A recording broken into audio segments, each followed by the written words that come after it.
ಎಲ್ಲರಿಗೂ ನಮಸ್ಕಾರ. ಮತ್ತೊಂದು ವಿಡಿಯೋಗೆ ಸ್ವಾಗತ. ನಾನು ನಿಮ್ಮ ಡಾರ್ಲಿಂಗ್ ಧನು. ಶನಿವಾರದ ವೋಟಿಂಗ್ ರಿಸಲ್ಟ್ ಯಾವ ರೀತಿ ಇದೆ, ಶುಕ್ರವಾರ ಎಪಿಸೋಡ್ ಆದ್ಮೇಲೆ ಅವರ ಕಣ್ಣೀರಿನ ಕಥೆಗಳು ಕೇಳಿ ಏನಾದ್ರೂ ವೋಟಿಂಗ್ ಬದಲಾವಣೆ ಆಯ್ತಾ? ಯಾಕಂದ್ರೆ ತುಂಬಾ ಜನ ಬೇರೆ ಬೇರೆ ಅಕೌಂಟ್ಗಳಿಂದ ಲಾಗಿನ್ ಆಗಿ ವೋಟ್ ಮಾಡೋದು ತುಂಬಾನೇ ನ್ಯೂಸ್ ಬರ್ತಾ ಇದೆ. ಯಾಕೆ ಅಂದ್ರೆ ಒಂದು ಜಿಯೋ ಹಾಟ್ಸ್ಟಾರ್ ನಿಮ್ಮ ಹತ್ರ ಆ್ಯಪ್ ಇದ್ರೆ ಆ ಆ್ಯಪ್ ಇಂದ OTP ಹಾಕಿ ಬೇರೆ ಮೊಬೈಲ್ ಅಲ್ಲಿ ಅವ್ರ ಹತ್ರ ನಂಬರ್ ಇದ್ರೆ ಸಾಕು, ಆ ಬೇರೆ ಮೊಬೈಲ್ಗೆ ಆ ನಂಬರ್ ಆ್ಯಡ್ ಮಾಡಿ ಜಿಯೋ ಹಾಟ್ಸ್ಟಾರ್ ಇನ್ಸ್ಟಾಲ್ ಮಾಡ್ಕೊಂಡು OTP ಹಾಕೊಂಡು ಅಲ್ಲಿ ಕೂಡ ವೋಟ್ ಮಾಡ್ತಾ ಇದ್ದಾರೆ. ಆ ರೀತಿ ಕೂಡ ವೋಟ್ ಮಾಡ್ಬೋದು.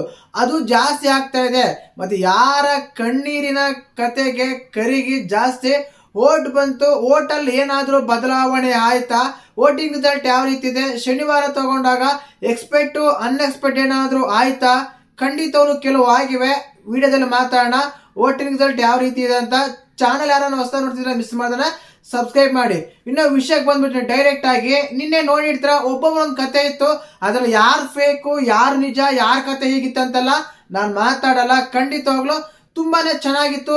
ಎಕ್ಸ್ಪೆಷಲಿ ರಕ್ಷಿತಾ ಮತ್ತು ಗಿಲ್ಲಿ ಅವರ ಕತೆ ಮಾತ್ರ ಹಾರ್ಟಿ ಟಚ್ ಆಯ್ತು ಅಂತ ಹೇಳ್ಬೋದು. ಯಾಕಂದ್ರೆ ಅವ್ರು ಪಟ್ಟಿರೋ ಕಷ್ಟ ಕೇಳ್ಕೊಂಡ್ರು. ಅಂದ್ರೆ ಬೆಂಗಳೂರಿಗೆ ಬಂದಿದ್ದ ವಿಷಯ ಆಗಿರ್ಬೋದು, ಯಾವ ರೀತಿ ಇತ್ತು ಜೀವನ, ಹೇಗಾಗ್ತಾ ಇತ್ತು 100%. ನಾನು ಕೆಲವು ವರ್ಷಗಳ ಕಾಲ ಅಂದ್ರೆ 1-2 ವರ್ಷ ಬೆಂಗಳೂರಲ್ಲಿ ಇದ್ದೀನಿ. ಬಟ್ ಆ ಕಷ್ಟ ಏನಂತ ಗೊತ್ತಾಗುತ್ತೆ. ಬೆಂಗಳೂರಲ್ಲಿ ರೂಮ್ ಸಿಗೋದಾಗಿರ್ಬೋದು, ಫ್ರೆಂಡ್ಸ್ ರೂಮಲ್ಲಿ ಇರೋದಾಗಿರ್ಬೋದು, ಅದು ಸಖತ್ತಾಗಿ ಒಂದು ಬೇರೆ ಸ್ಟೋರಿನೇ ಬರುತ್ತೆ. ಅದು ಖಂಡಿತವಾಗ್ಲು ಆ ವಿಷಯ ಆಗಿರ್ಬೋದು.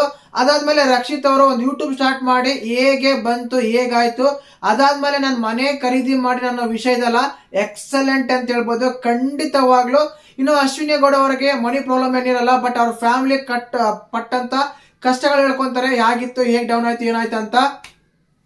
ಇನ್ನು ಅದೇ ರೀತಿಯಾಗಿ ನಮ್ಮ ಕಾವ್ಯ ಅವ್ರು ಹೇಳ್ಕೊಂತಾರೆ, ಆ ಟೈಮಲ್ಲಿ ಪ್ರಾಬ್ಲಮ್ ಆಗಿತ್ತು ಅಪ್ಪನ ಆರೋಗ್ಯ ಬಗ್ಗೆ ಹೇಳ್ಕೊಂಡು, ಅಂದ್ರೆ ಅಕ್ಕಿ ಹಾಲು ಲೆಕ್ಕ ಮಾಡ್ಕೊಂಡು ಇದು ಮಾಡ್ತಾ ಇದ್ವಿ ಅಂತ ಎಲ್ಲ ಹೇಳ್ಕೊಂತ ಇದ್ರು. ಆ ವಿಷಯಗಳಾಗಿರ್ಬೋದು, ರಘು ಆಗಿರ್ಬೋದು, ಆಲ್ಮೋಸ್ಟ್ 6 ಜನ ಅವರ ಕಷ್ಟಗಳು ಹೇಳ್ಕೊಂತಾರೆ. ಆ ಕಷ್ಟಕ್ಕೆ ಕರಗದ್ರ ಜನ ಏನಾದ್ರು ಅಂತ ಕೇಳೋದಾದ್ರೆ ವೋಟಿಂಗ್ ಅಲ್ಲಿ ಕೂಡ ಎಫೆಕ್ಟ್ ಆಗಿದೆ ಅದರಿಂದ ಅಂತಾನೆ ಹೇಳಕ್ ನಾನು ಇಷ್ಟಪಡ್ತೀನಿ, ಸರಿನಾ? ಇನ್ನು ಅದಾದ್ಮೇಲೆ ಒಂದು ಕೋಇನ್ಸಿಡೆಂಟ್ ಆಗುತ್ತೆ.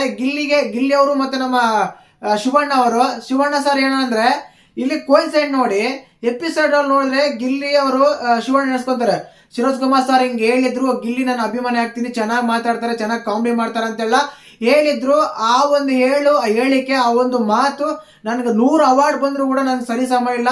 ಆ ಒಂದು ಹೇಳಿಕೆ ಸಾಕು. ಶರಣ ಸರ್ ಆಗಿರ್ಬೋದು, ಶಿವಣ್ಣ ಸರ್ ಆಗಿರ್ಬೋದು, ಈ ರೀತಿ ಹೇಳ್ಕೊಂಡಿದ್ರು ಅಂತ ಹೇಳಿದ್ರು ನೋಡು, ಹಾರ್ಟ್ ಟಚ್ ಆಯ್ತು ಖಂಡಿತವಾಗ್ಲು. ಇಲ್ಲೇನೋ ಹೊರಗಡೆ ಶಿವಣ್ಣ ಗಿಲ್ಲಿಗೆ ವೋಟ್ ಮಾಡಿ, ಗಿಲ್ಲಿ ಸಪೋರ್ಟ್ ಮಾಡಿ ಗಿಲ್ಲಿನೇ ಗೆಲ್ಲದಂತ ಹೊರಗಡೆ ಅವ್ರು ಹೇಳ್ತಾ ಇದಾರೆ. ಈ ಸಿಗ್ನೇಚರ್ ಸ್ಟಪ್ ಹಾಕೊಂಡು ಹಿಂಗ್ ಅನ್ಕೊಂತಾರೆ. ಅಲ್ಲಿ ನೋಡಿದ್ರೆ ಗಿಲ್ಲಿ ಬೈ ಹೇಳ್ಕೊಂತಾರೆ. ಅಂದ್ರೆ ಯಾವ ರೀತಿ ನೋಡಿ, ಒಂದು ಕೋಇನ್ಸಿಡೆಂಟ್ ರೀತಿಯಾಗಿ ಸೇಮ್ ಒಂದೇ ದಿನ ಅದು ಆಗಿತ್ತು, ಇದು ಆಯ್ತು ಅನ್ನೋ ರೀತಿ ಆಗಿತ್ತು ಖಂಡಿತವಾಗ್ಲು. ಇನ್ನು ಅದಾದ್ಮೇಲೆ ರಕ್ಷಿತ್ ಅವರು ಕೂಡ ಒಂದು ಸ್ಟೋರಿ ಚೆನ್ನಾಗಿತ್ತು. ಇದೇ ಒಂದು ಅದ್ಭುತ ಅಂತ ಹೇಳ್ಬೋದು. ಎಪಿಸೋಡ್ ಅಲ್ಲಿ ಕೋಇನ್ಸಿಡೆಂಟ್ ಎಲ್ಲ ತುಂಬಾನೇ ಆಯ್ತು. ಇನ್ನು ವೋಟಿಂಗ್ ವಿಷಯಕ್ಕೆ ಬಂದ್ರೆ ಖಂಡಿತವಾಗ್ಲೂ ಚೇಂಜ್ ಆಯ್ತು. ಏನ್ ಗೊತ್ತಾ, ಈಗ ನಾನು ಧನು ಅವರು ಟಾಪ್ 5 ಅಲ್ಲಿ ಇದಾರೆ ವೋಟಿಂಗ್ ಅಲ್ಲಿ ಅಂತ ಹೇಳಿದೆ, ಖಂಡಿತವಾಗ್ಲಿಲ್ಲ. ಕೊನೆ ಸ್ಥಾನದಲ್ಲಿ ಅವರೇ ಇರೋ ಧನು ಅವರೇ. ವೋಟ್ ಅಂತ ಸಖತ್ತಾಗಿ ಬರ್ತಿಲ್ಲ. ಅಟ್ಲೀಸ್ಟ್ ರಘುವರ್ ವೋಟ್ ಬರ್ತಾ ಇದೆ, ಧನುರ್ಗೂ ಅಂತ ವೋಟೇ ಬರ್ತಿಲ್ಲ. ಇವರು ಕೊನೆ ಸ್ಥಾನದಲ್ಲಿ ಇದ್ದಾರೆ. ಇನ್ನೂ ಕೆಲವರು ಅಂತ ರನ್ನರ್ ಅಪ್ ಮಾಡ್ತಾರೆ ಧನುರ್ ಅಂತೆಲ್ಲ ಹೇಳ್ತಾರೆ. ಚಾನ್ಸಸ್ ಇಲ್ಲ ಗುರು ಖಂಡಿತವಾಗ್ಲು. ಬಾಟಮ್ 3 ತಗೊಂಡಾಗ ಇವರೇ ಇದ್ದಾರೆ, ಅಶ್ವಿನಿ, ರಘು, ಧನುಷ್ ಇದ್ದಾರೆ.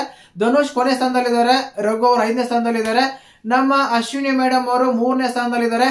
ಫೈಟ್ ಕೊಡ್ತಾ ಇದಾರ. ಸ್ವಲ್ಪ ಕಾವ್ಯಗೆ ಫೈಟ್ ಕೊಡ್ಬೋದು ವಿನಃ ರಕ್ಷಿತ ಅಂತ ಟಚ್ ಮಾಡಕ್ಕೆ ಆಗಲ್ಲ. ರಕ್ಷಿತ್ ಅವರಿಗೆ 6 ಓಟ್ ಆ ರೀತಿ ಎಲ್ಲ ಓಟ್ ಬರ್ತಾ ಇದೆ. ಮತ್ತೆ ವಿನ್ನರ್ನ ಯಾರು ಮಾಡ್ತಾರೆ ಗುರು ಅಂತ ತುಂಬಾ ಜನ ಕೇಳ್ತಾ ಇದ್ರ. ಡೌಟೇ ಬೇಡ, ತಲೆನೇ ಕೆಡ್ಸ್ಕೋಬೇಡಿ. ಏನೇ ಆಗ್ಲಿ, ಎಂತ ರಾಜಕೀಯ ಬರ್ಲಿ, ಯಾವ್ದಾದ್ರು ಬರ್ಲಿ, ಇನ್ನೂ ಹೋರಾಟಗಾರರು ಬರ್ಲಿ, ಸಮಥಿಂಗ್ ಏನಾದ್ರೂ ಎಂತಾದ್ರೂ ಮಾಡ್ಕೊಳ್ಳಿ, ಸರಿನಾ? ಗಿಲ್ಲಿನೇ ವಿನ್ ಆಗೋದು, ಗಿಲ್ಲಿನೇ ಗೆಲ್ಲಿಸ್ತಾರೆ, ಗೆಲ್ಲಿಸ್ಲೇಬೇಕು, ಬೇರೆ ದಾರಿ ಇಲ್ಲ ಅವ್ರಿಗೆ. ಇದಂತೂ ಫಿಕ್ಸ್ ಮಾಡ್ಕೊಳ್ಳಿ. ಯಾರಿಗಾದ್ರೂ ಓಟ್ ಬರ್ಲಿ, ಏನಾದ್ರೂ ಮಾಡ್ಕೊಳ್ಳಿ, ಎಂತಾನು ಆಗ್ಲಿ, ಏನಾನು ಆಗ್ಲಿ, ಗೆಲ್ಲೋದು ಗಿಲ್ಲಿನೇ 200% ಫಿಕ್ಸ್. ಇನ್ನೊಂದು ವಿಷಯ ವೈರಲ್ ಆಗ್ತಿದೆ. ಏನಂತ ಅಂದ್ರೆ, ಈಗ ಲಾಸ್ಟ್ ಅಲ್ಲಿ ಟಾಪ್ 2 ಅಂತ ಬಂದಾಗ 10 ನಿಮಿಷದಲ್ಲಿ ವೋಟಿಂಗ್ ಲೈನ್ ಓಪನ್ ಮಾಡ್ತಾರೆ. ಆ 10 ನಿಮಿಷದಲ್ಲಿ ಜಾಸ್ತಿ ಯಾರೆಲ್ಲ ವೋಟ್ ಬರುತ್ತೆ ಅವ್ರು ವಿನ್ನರ್ ಮಾಡ್ತಾರೆ ಅಂತ ಚಾನ್ಸಸ್ಸೇ ಇಲ್ಲ. ಯಾಕೆ ಅಂದ್ರೆ ಆ ರೀತಿ ಮಾಡಲ್ಲ. ಯಾಕೆ ಅಂದ್ರೆ ಸರಿಯಾಗಿ 2 ಪಿಲ್ಲರ್ ಇದಾವೆ. ಆ ಪಿಲ್ಲರ್ ಸರಿಸಮ ತೂಕ ಇದಾವೆ. 2 ಪಿಲ್ಲರ್ ಅಂದ್ರೆ ಅಲ್ಲಿ ಅವಾಗ ನೋಡ್ತಾರೆ ಇದು ಬೇಕಾ ಲಕ್ಕಿಯಲ್ಲಿ ಮಾಡೋಣ ಅಂತ. ಆ ರೀತಿ ಇಲ್ಲ, ಇಲ್ಲಿ 84% ವೋಟಿಂಗ್ ಬರ್ತಾ ಇದೆ ಗಿಲ್ಲಿ ಅವ್ರಿಗೆ. ಯಾರು ವಿನ್ ಆಗ್ಬೇಕಂತ ತಿಳಿದಾಗ 80 to 80% ಗಿಲ್ಲಿನೇ ವಿನ್ ಆಗ್ಬೇಕಂತಾರೆ. ಇನ್ನೂ 20% 5 ಮೆಂಬರ್ಸ್ ಸೇರ್ ಮಾಡ್ಕೊತಿದ್ದಾರೆ. ಆ ಟೈಮಲ್ಲಿ ತಗೊಂಡ್ಬಂದ್ಬಿಟ್ಟು 10 ನಿಮಿಷ ಇಟ್ಟು ಇವ್ರು ಬೇಕಾ ಇವ್ರಿಗೆಲ್ಲ ಇವೆಲ್ಲ ಪ್ರಯತ್ನಗಳೆಲ್ಲ ಮಾಡಕ್ ಹೋಗಲ್ಲ. ಖಂಡಿತವಾಗ್ಲೂ ಗಿಲ್ಲಿನೇ ಗೆಲ್ಲಿಸ್ತಾರೆ. ತುಂಬಾ ಜನ ಕನ್ಫ್ಯೂಷನ್ ಆಗ್ತಿದೆ, ಭಯ ಆಗ್ತಿದೆ, ಹಾಗೆ ಹೀಗೆ ಅಂತೆಲ್ಲ ಮೆಸೇಜ್ಗಳು ಕಮೆಂಟ್ಗಳೆಲ್ಲ ಮಾಡ್ತಾ ಇದ್ರ. ನಾನ್ ನೋಡಿರೋ ಒಂದು ಬಿಗ್ ಬಾಸ್, ನಾನ್ ನೋಡಿರೋ ಒಂದು ಇವೆಲ್ಲ ನೋಡ್ಕೊಂಡು ವಾತಾವರಣ ಎಲ್ಲ ನೋಡ್ಕೊಂಡು ಅನಲೈಸ್ ಮಾಡಿ ಹೇಳ್ಬೇಕಂದ್ರೆ ಏನಾದ್ರು ನಮ್ಗೆ ಆಫ್ಕೋರ್ಸ್ ಗೊತ್ತೇ ಇರುತ್ತೆ. ಫಿನಾಲೆ ಅಂದ್ರೆ twist and turns, confusions, curiosity, tension ಇವೆಲ್ಲ ಇರಬೇಕು, ಇಲ್ಲ ಅಂತ ಅಲ್ಲ ಹೇಳ್ತೀನಿ. ಬಟ್ ಅವೆಲ್ಲಾನು ಮಾಡಿ ಕೊನೆಗೂ ಗಿಲ್ಲಿನೇ ಗೆಲ್ಲಿಸ್ತಾರೆ, ಯಾವುದೇ ಸಂಶಯನೇ ಬೇಡ.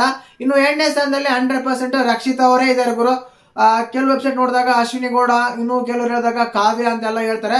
ನೋ ಡೌಟ್, ಟಿಲ್ ದೆನ್ ರಕ್ಷಿತಾನ ಸೆಕೆಂಡ್ ಪ್ಲೇಸ್ ಅಲ್ಲಿ ಇದ್ದಾರೆ. ಅದಾದ್ಮೇಲೆ 3ನೇ ಪ್ಲೇಸ್ ಅಲ್ಲಿ ಕಾವ್ಯ ಇದ್ದಾರೆ, 4ನೇ ಪ್ಲೇಸ್ ಅಶ್ವಿನಿ ಗೌಡ, 5ನೇ ಪ್ಲೇಸ್ ಅಲ್ಲಿ ರಘು, 6ನೇ ಪ್ಲೇಸ್ ಅಲ್ಲಿ ನಮ್ಮ ಧನುಷ್ ಗೌಡ ಇದ್ದಾರೆ.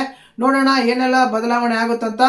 ವೋಟಿಂಗ್ ಪ್ರಕಾರ ತಗೊಂಡ್ರೆ ಈ ರೀತಿ ಇದೆ. First Gilli, second Rakshita, third Kavya, fourth Ashwini, fifth Raghu, 6th Dhanush ಇದ್ದಾರೆ.